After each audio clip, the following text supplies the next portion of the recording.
යාළුවනේ ඔයාලට මං කිව්වේ මේ බොක්ස් එක ගැන. මේ බොක්ස් එක තව වටිනාකමක් තියෙනවා. මම මේක ගන්නකොට නම් රුපියල් 2000 ගණක් වගේ වුණා. බලන්න මේකේ තියෙන වටිනාකම කියන්නේ ඒකේ අපිට කුරුල්ලන්ගේ කෑම ගවඩා කරලා තියන්න පුළුවන්. ඕන තරම් මං හිතන්නේ ගොඩක් කිලෝ 10ක විතර දේවල් ගවඩා කරන්න පුළුවන්. ඒ එළවල තියෙන තැන යනුව විටමින් වර්ග හැමදේම. ඊට පස්සේ ඒ රෝගීන් තමයි අර පියන කියලා ඒකට වතුර පුරවලා ඒ පියන තියෙනවා සාමාන්‍ය අඟලක වගේ එකක් ගැඹුරක්. ඒකට වතුර පුරවන්න පුළුවන්. ඒකට අපි තියනවා මේ වගේ කිසිදු කරපු වාජනේ තියලෙලා ඒකට බරක් තියන්න ඕනේ. නැත්නම් ඒ වතුර දාන්න පස්සේ උඩ නිසා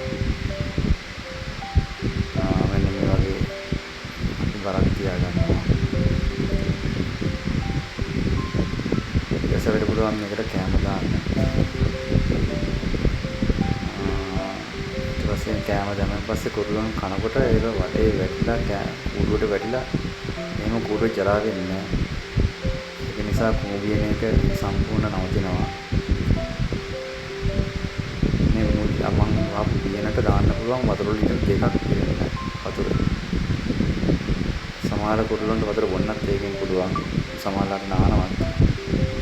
හොඳ වටිනාකමක් තියෙනවා මේ බොක්ස් එකේ.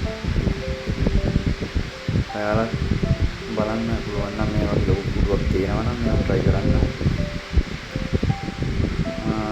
කුඩුවට කුඹු වෙන එක නම් ඇත්තටම වැරදුනා. කුඹුවක්වත් දෙන්නේ නැහැ දැන් නම්.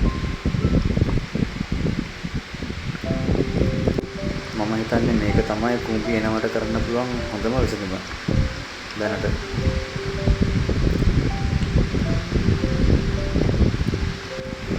තව දෙයක් ගොඩක් කට්ටිය මට මැසේජ් දානවා කුරුල්ලෝ කීයට විකුණනවද කියලා අහලා. මගේ තාම නම් විකුණන්න අදහසක් නැහැ. මාත් පටන් ගත්තේ ළඟදී. මම ආසයි කුරුල්ලෝ විකුණන්න නැතුව ගොඩක් හදන්න. සුබ දවසක් ඔයාලට.